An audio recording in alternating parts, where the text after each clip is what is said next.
Stop à la violence contre les policiers.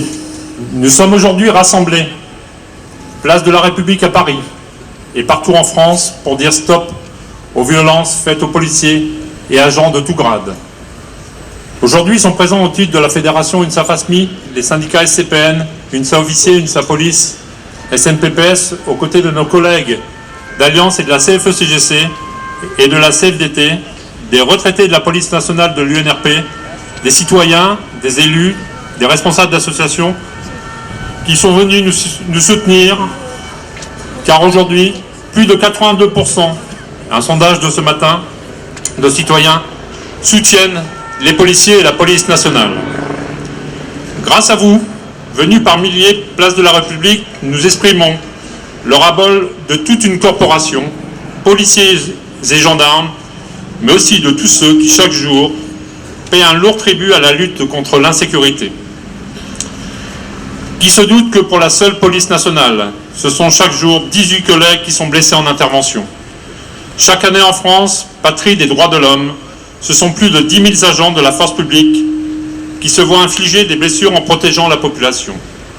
C'est bien sûr inadmissible et nul ne peut nier le niveau de violence insupportable qui atteint les policiers.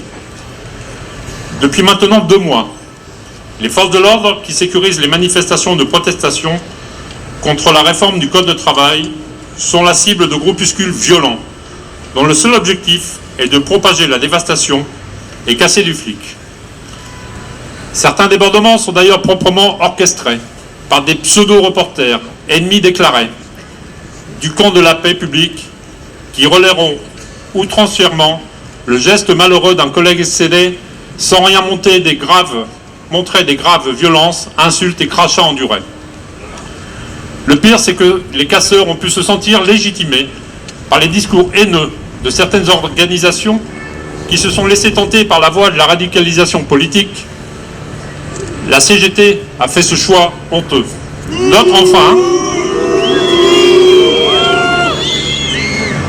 enfin de façon incompréhensible, s'agissant d'une organisation se targuant de défendre les policiers, ont préféré la solidarité fédérale de clans au grand rassemblement que commandait la situation, interdisant même à ses adhérents de paraître et d'être parmi nous aujourd'hui.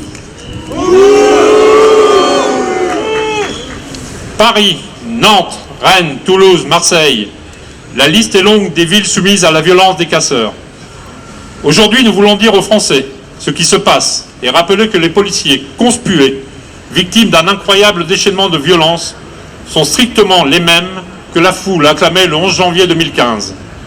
Gardiens de la paix publique, nous sommes dignes de respect au même titre que n'importe quel citoyen. On ne devient pas policier pour se faire insulter. Et les insultes sont aussi dures à vivre que les agressions physiques.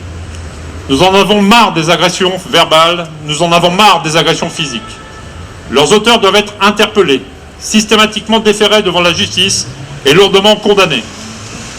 On ne peut pas laisser plus longtemps les forces de l'ordre se faire piétiner par les casseurs du vivre ensemble sous le regard complaisant de certains amateurs de frissons révolutionnaires. Manifester est un droit, mais tout casser est un délit. Les agressions contre les forces de l'ordre sont un motif légitime de dispersion immédiate des rassemblements, qu'on y procède sans hésitation.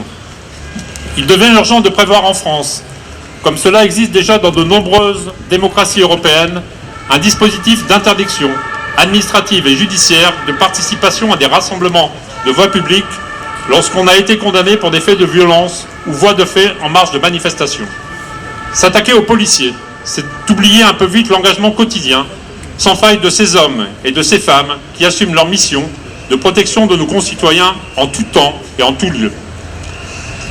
La vocation première du policier, c'est de protéger les plus faibles, les victimes de tous les actes de violence, et face à des agresseurs violents, cela nécessite d'être fort. Fort du soutien des autorités administratives et judiciaires, fort du soutien de la population, fort de notre éthique républicaine. L'engagement des policiers au service de leurs concitoyens a été total, particulièrement depuis les tragiques événements de janvier et de novembre 2015. Chaque policier qui prend son service aujourd'hui le fait avec une conscience accrue des risques encourus, mais il a choisi de servir et protéger, même au péril de sa vie. le niveau de la menace terroriste, comme l'importance des violences subies par les forces de sécurité intérieure, rend particulièrement intolérable leur stigmatisation quasi rituelle par une minorité militante et déconnectée des réalités.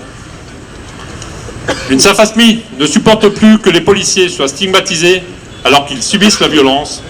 L'UNSA FASMI n'a aujourd'hui qu'un discours et qu'un seul mot d'ordre: stop à la violence contre les policiers. Vive la police nationale, vive la République et vive la France. Nous sommes fiers. Nos différences et nos intérêts partisans ont aujourd'hui cédé la place au collectif. Démarche unitaire au bénéfice de tous les policiers qui sont ici, sur cette place parisienne symbolique, ailleurs, sur tous nos points de rassemblement et dans tous les services de police de la République. Je vous le dis très solennellement, jamais dans l'histoire du syndicalisme policier, des organisations syndicales représentatives ne se sont unies, représentant tous les corps et tous les métiers, pour dénoncer cette violence contre les policiers.